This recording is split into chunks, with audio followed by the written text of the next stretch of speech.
Okay, that is our 5-second warning. I like to give everybody a minute warning, but it's not working this time. There we go. Tom's got it. Did you want this? Tonight. Okay, so we are really short of numbers tonight. Kind of to be expected. We've got a lot of folks that are sick. My dad is coming down with the same respiratory garbage that other people have had. And some other folks that are out sick as well. Plus the weather doesn't help when it gets cold like this. So, but we have some visitors with us who have popped in tonight from Castleberry because apparently Castleberry is having renovations on the auditorium. I'm so curious, I want to ask, but I'm not going to because we're here for Bible class. But curious what kind of renovations, because we've been doing renovations here as well. And so just kind of curious what they're doing over there. In any case, we're going to go ahead and get our class started. So on the trolley, there are actually 2 sets of papers. Everybody needs to grab one of each, okay? That's the rest of the material for the rest of the class. Remember, next Wednesday night, there will be class here in the auditorium. It will be John teaching. It will be Drew teaching on the Gospel of John. He's going to finish up his quarter in here. Y'all can feel free to join him, or you can go back to Ed's class and join Ed's class for that last night, because we're wrapping up this class on Sunday, because I won't be here next week on Wednesday. So, if you signed up for my next quarterly class, it will be in the back classroom, all right? Psalms is going to be here in the auditorium. That has not changed, correct? So Psalms is going to be here in the auditorium. Aaron's teaching on Acts, and that's going to be in the room that Ed's currently in, and I'll be in the far back classroom teaching on denominations. So that starts, though, the first Sunday in whatever the next month is, March, okay?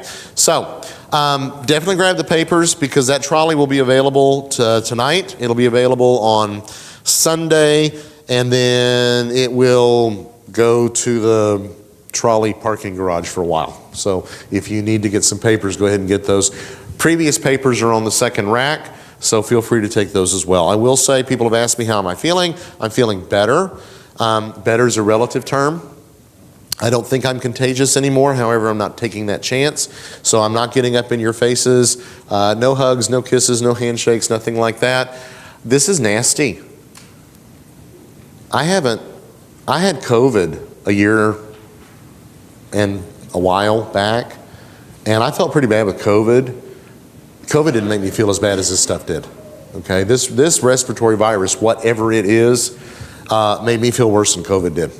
And I know it's not flu A, I know it's not flu B, I know it's not COVID, I know it's not strep. And as the doctor said, it's one of 10 other viruses that are floating around right now. So I'll keep my distance from y'all. You'll hear it in my voice. Not much I can do about that. It comes and goes. And I will cough, and I'll try to turn off the mic or at least cover it when that happens. And I'll even try to cover my mouth when I do that. All right, so tonight we are continuing in our class on the intertestamental period. I'm saying that for the benefit of our visitors here this evening that have not been here in previous classes. This has been a study that has involved a lot of history. It's involved a lot of topics as well. We've gotten past the historical section, if you will, and we've been talking about topics. So we just finished spending a couple of classes talking about, what did we talk about last? Dead Sea Scrolls. The Dead Sea Scrolls, okay, and the Qumran community that produced them.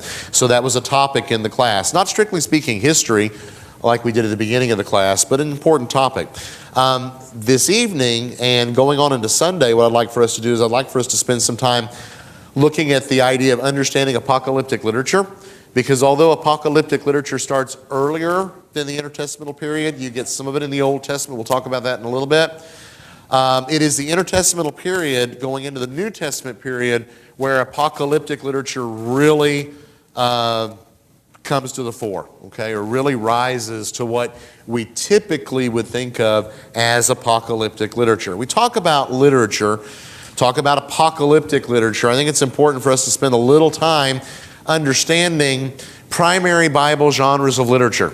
Now, when you say something like that, immediately a lot of people start to think, oh boy, scholarly approach, not going to be very true to the Scripture. Well, I would beg to differ with that. I think that we need to understand that when we look at God's Word, There are different genres of literature. I remember as a child in Bible class seeing the illustrated Bible library. Maybe some of you can remember this. We might even have one or two back there in the classrooms, I don't know, where it would say things like books of history and then books of poetry and then the prophets. Anybody, y'all remember those things? Okay, it's pretty standard fare in children's Bible classes, and I'm 55, and so we're talking 45 years ago this was out there and about.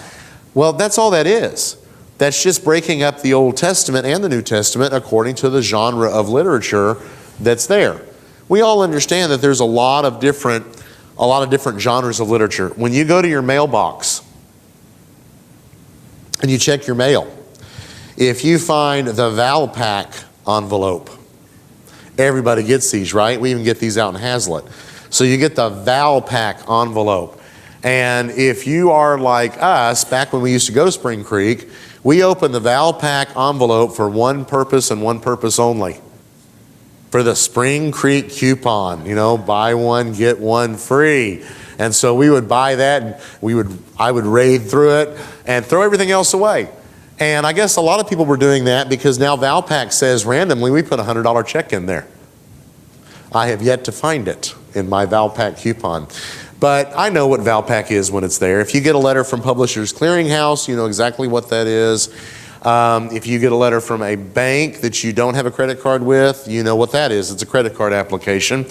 If you get a letter from the IRS, you know exactly immediately that's not one you should rip up and throw away. That's one you're going to open. Maybe you'll set it on the counter for a little while and think about it before you do. But you're not going to throw that away. It doesn't go right to the trash. Some other things that we get in the mail do. It's really interesting how people nowadays are very good at disguising what their letters are. And so they will actually, instead of printing them and labeling them, they will hand address the letters. Because nobody throws away a letter that's been hand addressed, right? No, you open it and then you realize they're trying to sell you insurance. Then you throw it away in the trash can. But we all understand the different genres of mail, if you will. Well, when we look at the Bible, we get genres of literature also. So we get narrative. The historical books are by and large narrative. I say by and large because the historical books will also have another genre of literature sprinkled in there, and that's poetry. Okay? There are whole sections of the Old Testament that are poetry. So, for example, if you have signed up for Tom Rutledge's class on the Psalms, I hope you like poetry because the entire book of Psalms is poetry. Okay? Everything in it is poetic. And so there's going to be a lot of discussion, I suspect, on poetry in that class. If you don't like poetry,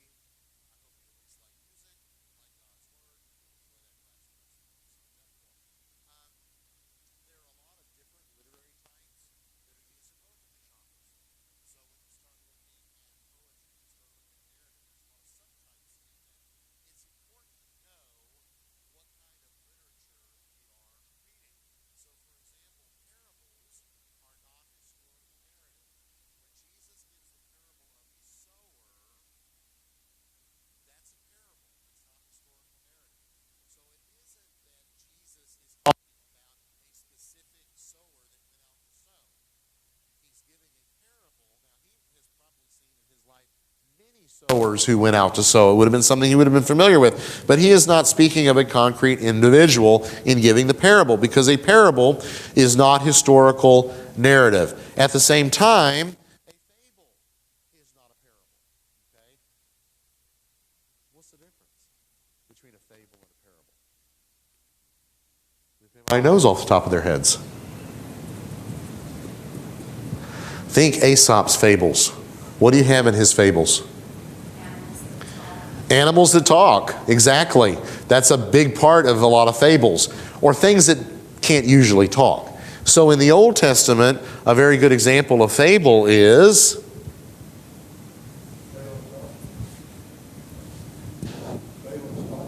No, he actually wouldn't be a fable. That would be narrative, historical narrative. What would be a fable?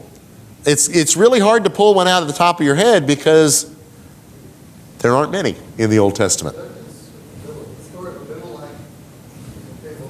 Yeah, do you remember the story? Roughly. Who's doing the talking in this story? different plants and trees. Okay, different plants and trees. So the olive tree, for example, says, I can't rule over you as king because I've got more important things to do. I make olive oil and olives. And so who do they finally get to be king? The bramble, okay? The plant that is, and here's the point of the fable, worthless, okay? And so that's a fable in the Old Testament. Parable is different completely. So you have the sower. That's a parable, all right?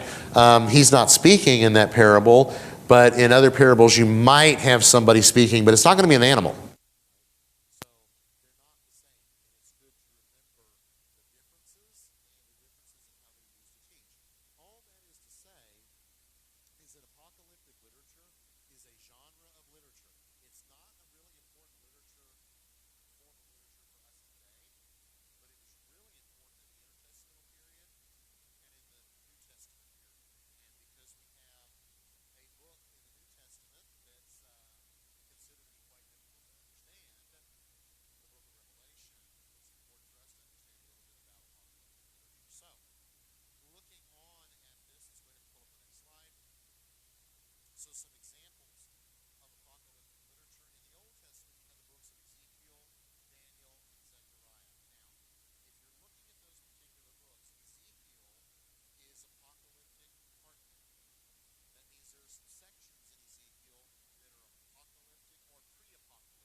Borrowed from this environment, and this kind of gets us into a little bit of an area where it's sometimes difficult for folks to understand the differences, were the Gnostics. The Gnostics are a group of people.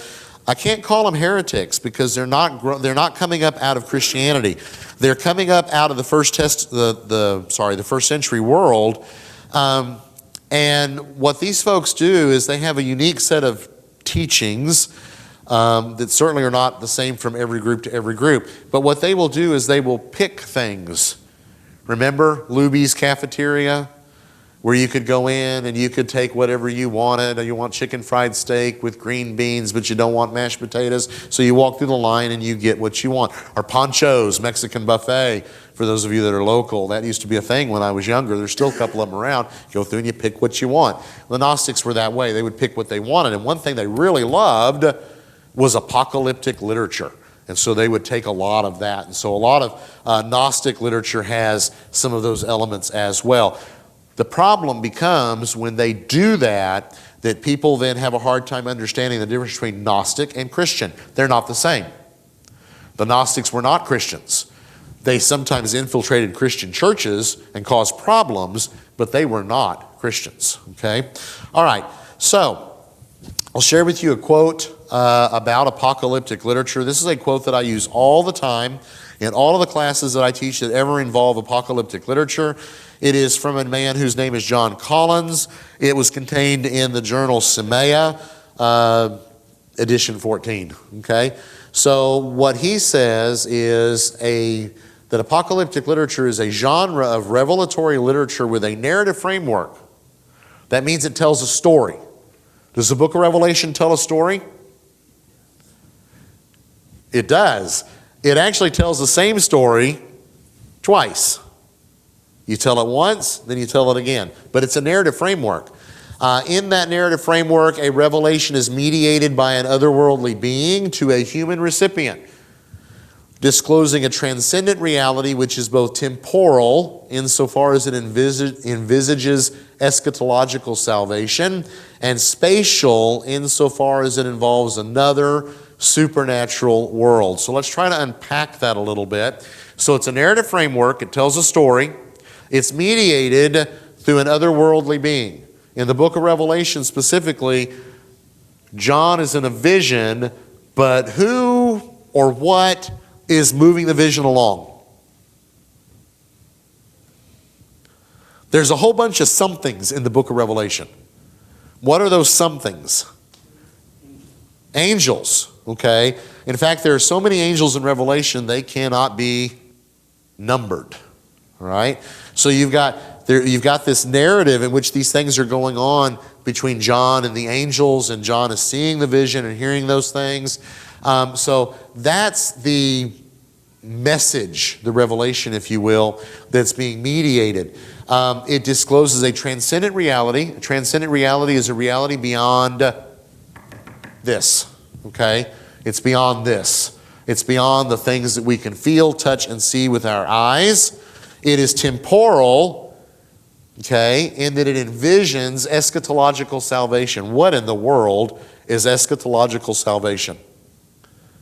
Salvation, we understand. What's eschatology?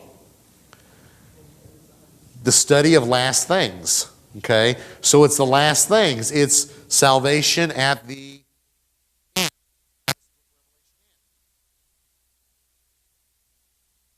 The great judgment, okay? And at the end of that, if you've been faithful, where do you get to go? You get to go to heaven. If you haven't been faithful, where do you get to go? To hell, all right? Not heaven, all right? So eschatological salvation and spatial, insofar as it involves another supernatural world. So the book of Revelation is about what's going on behind the scenes. The way I describe it, John Hall is messaging me, telling me, is my mic working? I don't know. Yes, my mic is working. We must be having something with the live stream. So, John, if you can hear me, it is working. Something's working.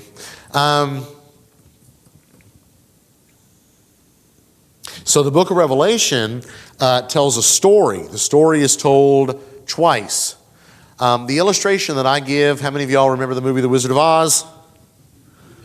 You'd be surprised how many people I ask that question and they're thinking Wicked or I don't know what. No, The Wizard of Oz, the original, the one everything else is based on. Well, there's this wonderful scene in The Wizard of Oz where you've got this wizard, of course, that's got everybody scared to death.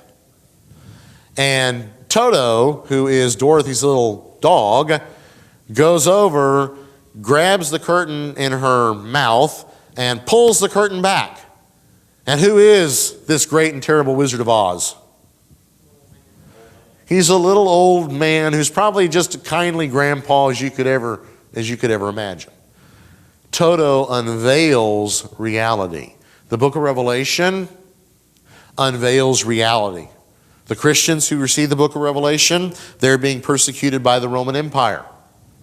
But in reality, what's going on is there's war between God and Satan, and it's being played out on the earth. Okay? So that's apocalyptic type literature. Not all of these things are apparent in every apocalyptic work, but these are general elements. Okay? And so when you look at apocalyptic literature of the intertestamental period, it has those elements. You look at the book of Revelation, it has those elements. You look at Zechariah, it has those elements. Certain parts of Ezekiel have those elements. Daniel has those elements as well. Okay, the second half of Daniel, particularly, to some degree or another. Okay, so what is the purpose of apocalyptic literature? One, I'll share a quote. David Hellholm says this in Semia, that's that same journal, this time edition 36. He says it is intended for a group in crisis with the purpose of exhortation and or consolation by means of divine authority.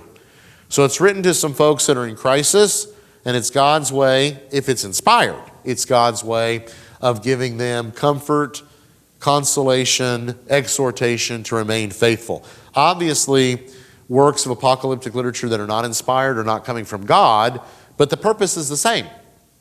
So when you think about some of the intertestamental period books that are apocalyptic, given what the Jews sometimes underwent during the intertestamental period, especially, let's say, at the hands of Antiochus IV Epiphanes. See, you thought we were done talking about him, and yet here he is again in the class. Remember this guy? Right? Nod our heads. We remember Antiochus IV Epiphanes? Oh, okay. I get some nodded heads out there. If not, you've got the papers. Go back and look at that. That was a difficult period for the Jews. So apocalyptic literature would have been meaningful, particularly to Jews under those circumstances. For the Christians in the first century, at the end of the first century, what would the book of Revelation do for them? It gives them hope. It gives them comfort. It's an exhortation to remain faithful. Okay? Every single one of the 7 letters at the beginning of the book say what?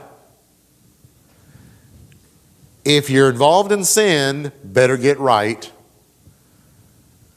If you're not involved in sin, you better stay right. Okay? He who is faithful to the end, I will give. He who endures to the end, I will give. And then all of those things that are promised there all have to do with eschatological salvation. Okay? So it's written to Christians who are suffering, and it's written for the purpose of, it doesn't matter what things look like. It doesn't matter that it just looks like the Roman Empire is out to get us. It doesn't matter that it looks like the Roman Empire is winning everywhere we turn.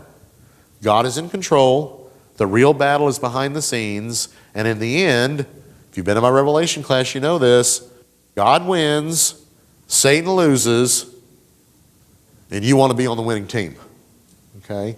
And that means you need to be faithful. So that's all the book of Revelation is about. See, you don't even have to go to my 3-month class on the book of Revelation. I just gave it to you. That's what Revelation is all about. That's it. But it's great how it is unfolded in the book to demonstrate that. All right? So, again, this is a general statement. It may not be true for every apocalyptic work, but it is true of many, if not most. It is meant to encourage faith and faithfulness, and it is meant to comfort the afflicted. And so that's the situation, if you will, in which apocalyptic literature comes about and the purpose that apocalyptic literature has. So, elements that are usually found in apocalyptic literature, we have a supernatural messenger or messengers and human recipients. Because it is, if it's inspired, it really is God communicating to man. If it's not inspired, it's supposedly God communicating to man. All right? See the difference? Whether it's really from God or not is going to tell us whether it's inspired or not. There's usually something in there about the final judgment, the eternal destiny of mankind, that is that eschatological salvation. There are signs and symbols, including symbolic use of numbers and colors. Okay? Lots of signs, symbols, and lots of numbers and colors. Numbers is one of the ones that really comes out a lot. And so I've got a whole chart for y'all that we're going to go down. So different numbers that appear in apocalyptic literature. The number 1 suggested unity or that which is unique. Okay? And so when you see that in apocalyptic literature, it's usually communicating that kind of an idea. The number 2 is twice 1. Obviously, 2 times 1 is 2. It came to symbolize strength. The number 3 came to symbolize the divine. Why? God the Father, God the Son, God the Holy Spirit. Okay? So 3 came to be a number symbolizing God. The number 4 came about because of the 4 boundaries, north, south, east, and west, that symbolize the earth. I understand the world is not flat. The world is not square. The world is round, and yet we still speak of what? To this day, we still speak of north, south, east, and west. We speak of sunrise and sunset, even though we know good and well that's not exactly how that works. So 4 boundaries, north, south, east, and west. So 4 came to symbolize the earth. You see that a lot in apocalyptic literature. The number 7 expresses perfection. Where does that come from originally? The creation. God creates everything in 6 days and rests on the 7th. Why did God do that? Couldn't God have created it all in like 1 minute, 1 second? Yes. Did God need to rest? What would God need to rest from? He never sleeps, he never slumbers. Okay. So what is all this 6 days and then the 7th day he rests? It gives us our week, doesn't it? And it also gives us a number that symbolizes that which is complete. And so in the book of Revelation, for example, 7s upon 7s upon 7s, the 7 spirits of God, the 7 churches of Asia, the 7 bowls, the 7 lampstands, the 7 trumpets, the 7 this, the 7 that, the multiples of 7 as well. So much so that Sunday night, when I'm going to preach a lesson on small things that we as Christians can do, you just got a heads up, is what I'm doing Sunday night. Oh boy. I could have done 4, I could have done 5, I could have done 9 or 10 or even 12. How many points do you think I have in my sermon Sunday night? I have 7. I love 7. Okay? I just love the number 7. And it's coming out of apocalyptic literature and ultimately creation. And so when I'm coming up with my bullet points, like I said, could have been 8, could have been 4. I chose to make 7. If you're sitting here concerned that we're going to go long, oh no, we're not. Because Sunday night when we had the Q&A, and I looked for thumbs up, we're going to do the second Q, and I see Drew back there doing like this. I preached 50 minutes with a cough and a sneeze and everything else. And it's like, oh, I owe him one for that, don't I? I'll let you off a little early Sunday night. But 7 points, okay? The number 10 fingers, 10 toes, expresses completeness or fullness. Forgive the typo. I've left out an L, okay? Everybody who's born with 10 fingers and 10 toes, that's considered to be normal, right? If you're born missing something or born with extra, that's not considered to be normal. It may not indicate anything bad, but it also might indicate something bad. And so when babies are born, what do? Count the fingers and toes, okay, to see how many they've got. In The Princess Bride, remember, Inigo Montoya? Please shake your head that you are familiar with the movie. He's looking for the man with 6 fingers. Good. I'm glad some of y'all are out there that have seen the movie. If you've not seen the movie, watch the movie. It's a great movie. Okay? It's fun for kids. They may not get all the references, but it's fun for kids nonetheless. Six-fingered man. So he's asking one of the guys. I think that's a rather odd question. Well, because it would be odd to have an extra finger. But 10 is what's normal, 10 fingers, 10 toes. So 10 symbolizes that which is complete or full. 10 times 10 times 10 is completeness upon completeness. 10 times 10 times 10 is 1,000. So, the 1,000-year reign of Christ in the book of Revelation. Is it about 1,000 years, or is it about that which is complete? That's what it's exactly right. It's about that which is complete. Okay? Not about Jesus literally reigning exactly 1,000 years. He is going to reign a perfect and complete amount of time. That's how numbers are used. The reason that a lot of folks get into a lot of trouble in the book of Revelation is they don't understand that. And so they're seeing, like our next number here, 6, okay? 6 is a number that speaks of falling short of perfection or failure. Wow, where do we get 6 in the book of Revelation? Whose number is 666. Okay? And so people play with that all the time, trying to figure out who that is, who that represents. And I will tell you right now, you can make 666 represent anybody. If you play at it long enough, hard enough, you can make it represent anybody. It could be Hitler, it could be Stalin, it could be Nero, it could be Domitian, it could be anybody, and you miss the point. The point is, he's going to fail because he's not 777. If he was described as 777 within the number in the book of Revelation, I'd be really concerned about that.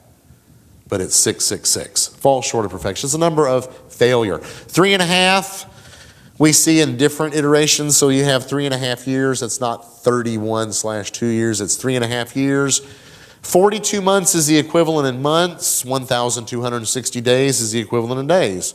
Its perfection cut in half, it expresses an indefinite period of time. And you see this number as well, or some iteration of it. Again, 3.5 years, 42 months, 1,260 days. It's all the same. It's all equivalent. Okay? An indefinite period of time.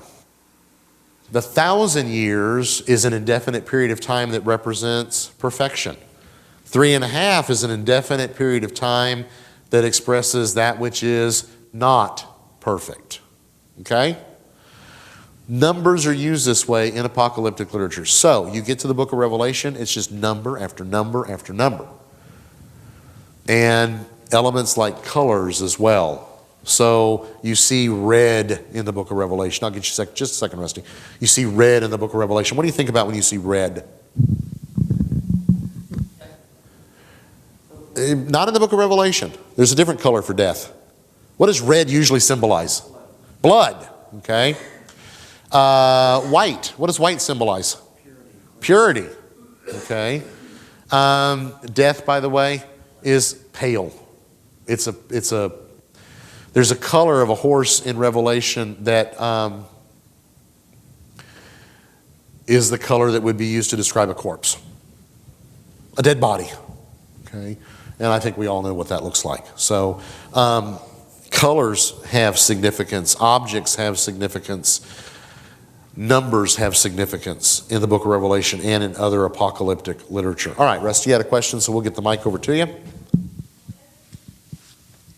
Oh, I just wonder if the number 12 had a meaning. Yeah, I don't have the number 12 up there, do I? I should really put that up there. So what does 12 symbolize?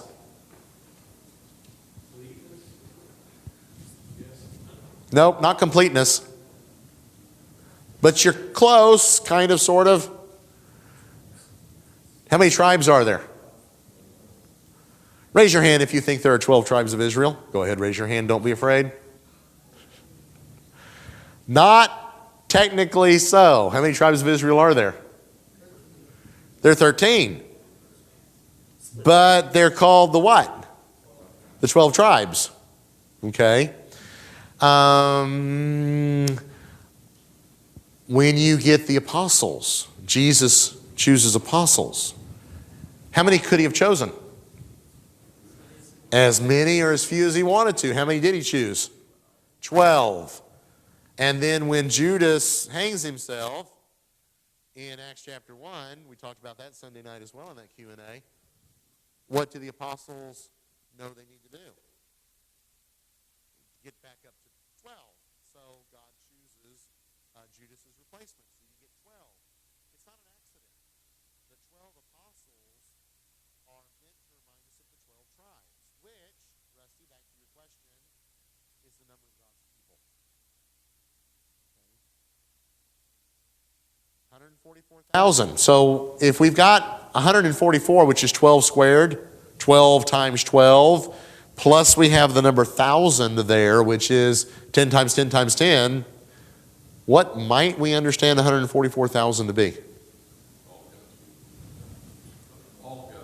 All of God's people of all time.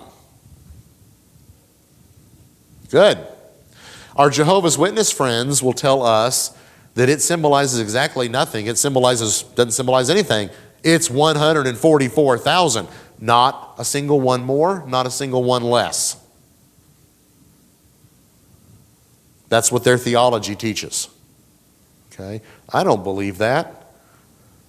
I believe that Revelation is using those numbers symbolically. So yeah, the perfect number of God's people. All right? So 12 would be another one. I've got it on some of my charts. I don't know why I don't have it on that one. I should have it on that one. All right, so those are all numbers that are used. Numbers in apocalyptic literature.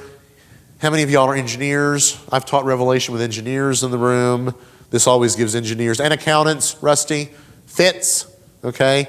Because numbers are concrete, aren't they? A number is a number. Maybe for airline pilots too, Aaron. A number is pretty concrete. If the tower says go to this level and go at this speed, that's kind of what they want you to do, right? Okay. Well, numbers shouldn't be understood mathematically but symbolically in the book of Revelation. It's just how they are. Okay. Other symbols should be interpreted according to available evidence, looking for statements and clues in the context. And apocalyptic literature is a panorama. Some elements may be included with no discernible meaning. All right, so I give the example. How many of y'all have ever been to a museum, and we're not looking at the Mona Lisa. We're looking at a full wall painting, maybe a full wall tapestry. Anybody ever seen anything like that? I bet Stacy has. Okay. You go to some of these castles in Europe, and there'll be a painting that will take up the entire wall. It'll be some battle scene that the guy who owned the castle participated in, and he wanted it memorialized on his wall. And so he hires some painter to come along, and you're going to paint this incredible picture painting that's going to take up this entire wall about that battle. I guarantee you one thing that's going to be in that painting is the guy that owns the castle. Probably on a horse, maybe with his sword over somebody's head, I don't know. He's going to be in there. Great. So what else do I put in this painting? Okay, there might be some skirmishes that I put in there. There might be some details that I put in there. There might be a lot of soldiers. Something like that, the good people versus the bad people. And if he's got a sense of humor, he might put a dog somewhere in there, just for fun. And that dog might actually be his dog, okay, that he includes in the picture. Dog wasn't at the battle, but hey, I got to paint the wall, so I'm going to put it in there because it'll look nice. And he'll add trees and things like that. Artists do this all the time. Stacy's an art teacher, by the way. Know that? Artists do this all the time. Does everything in a painting have to have a meaning? No. It's just like, read Mark Twain and Huckleberry Finn. We are familiar with that. We've read that, right? Most of us have at any rate. Now, when Mark Twain writes about a tree hanging over the river, and he gives some details about that tree, is every detail important? No, he's just writing it because he's describing a tree. Okay? Literature is not always about meaning to everything that's written about. Sometimes it just tells a story. Apocalyptic literature is that kind of thing. It paints a panorama. It tells a story. You are meant to see the panorama. You are meant to hear the panorama. You might even smell the panorama, because the book of Revelation has sights, sounds, and smells. Okay? So those are all in there. So when you're looking at apocalyptic literature and you see this detail and you say, what's that about? Maybe you take my Revelation class and maybe you say, Stephen, what's that about? I may look at you and I may say, I have no earthly idea what that's about. It may not be anything other than part of the panorama. Reason a lot of folks misinterpret apocalyptic literature is because they're looking for meaning in everything, and sometimes there isn't any meaning there. It just is. Okay? We need to remember the principle of Scripture interpreting Scripture. Okay? If my understanding of the book of Revelation is in conflict with any other part of God's Word that isn't apocalyptic, my interpretation of the apocalyptic is probably wrong. Okay? All right. Any questions about any of that? Got to look at my watch. Okay. How many of y'all have got pens and pencils? Pens or pencils? Raise your hand if you don't have a pen or a pencil to write with. You need one. Can we gather up some or share? See, I don't even have to ask ladies, because every lady carries a pen or a pencil in their purse, right? Maybe. Maybe not. Okay? You need a pen or a pencil because you get to work. So we're going to look. Very next slide. It's your paper to write on. Daniel chapter 7, verses 1 through 4, and its interpretation, verses 15 through 28. Okay? I'm going to read the text. Excuse me. At one point in time in my reading, we're going to stop. But I'm going to read the text, and what y'all are going to do is y'all are going to write down any numbers you see and a reference. So anytime there's, and I don't mean the verse numbers, I mean anytime there's a number in the text, write it down, write the reference, okay? If you see any symbolic elements or things you think might be symbolic elements, write it down and write the reference. What verse? Okay, verse 12, verse 10, verse 11, whatever, okay? I'm going to read it. I'm going to read a little bit slower than I normally do. Y'all work through it on your papers, okay? In the first year of Belshazzar, king of Babylon, Daniel saw a dream and visions of his head as he lay in his bed. Then he wrote down the dream and told the sum of the matter. Daniel declared, okay, let me give you a hand here. There's no number in verse 1 that you need to write. Don't worry about first year, okay? That's not the vision. Verse 2 is where the vision starts. Daniel declared, I saw in my vision by night, and behold, the four winds of heaven were stirring up the great sea. And four great beasts came up out of the sea, different from one another. The first was like a lion and had eagle's wings. And as I looked, its wings were plucked off, and it was lifted up from the ground and made to stand on 2 feet like a man.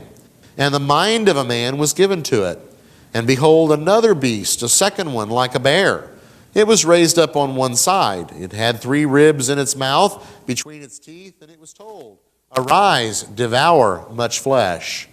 After this I looked, and behold, another like a leopard with 4 wings of a bird on its back.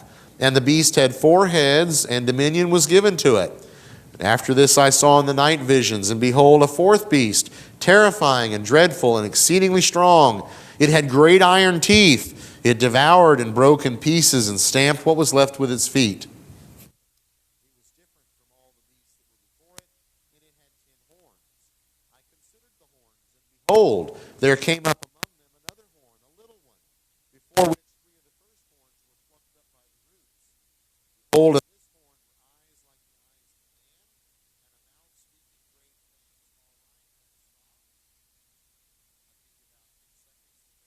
great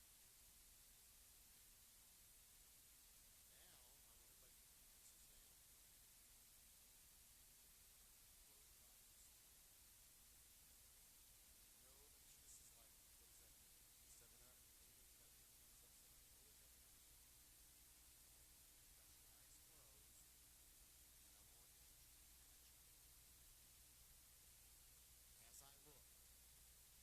thrones were placed, and the Ancient of Days took his seat.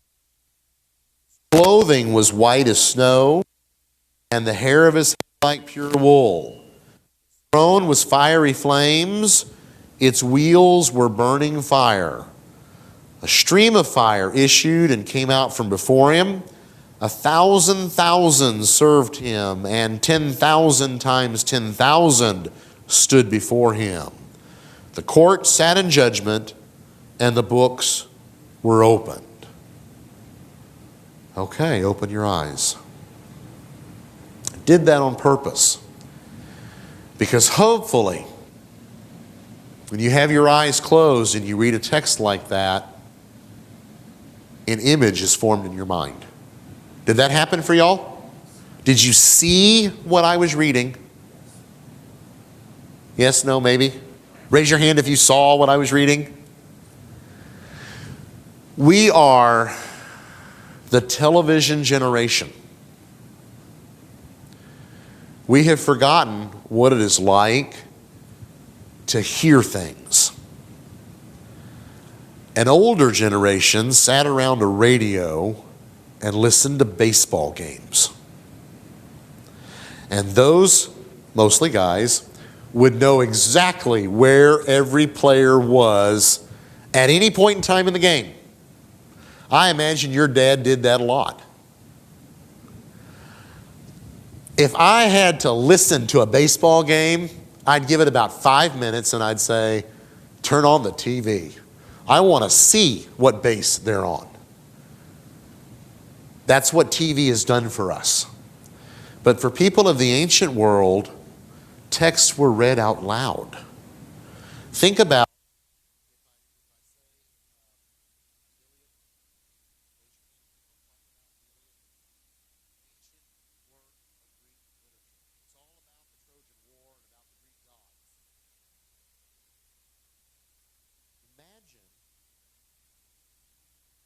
dark night, and you and your tribe, your people, are around a fire. There's no radio, no television, and it's dark, so you're not working anymore. And you have a poet who begins to sing the Iliad.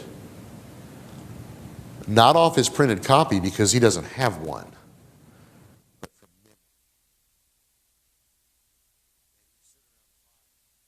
See those scenes. That's what ancient literature was all about. The Bible was meant to be read. Okay? The book of Revelation specifically contains a blessing at the beginning. Blessed is the one who reads aloud the book, the words of the prophecy of this book. Okay? So, that's why I wanted to do that in those particular verses. All right, verse 11 through 14, and then we're going to stop. I looked then because of the sound of the great words that the horn was speaking, and as I looked, the beast was killed and its body destroyed and given over to be burned with fire. As for the rest of the beasts, their dominion was taken away, but their lives were prolonged for a season and a time. I saw in the night visions, and behold, with the clouds of heaven there came one like a son of man, and he came to the Ancient of Days and was presented before him. And to him was, are you still visualizing now? The Ancient of Days. Now we've got one like the Son of Man. He's presented before him. And to him was given dominion and glory and a kingdom that all peoples, nations, and languages should serve him.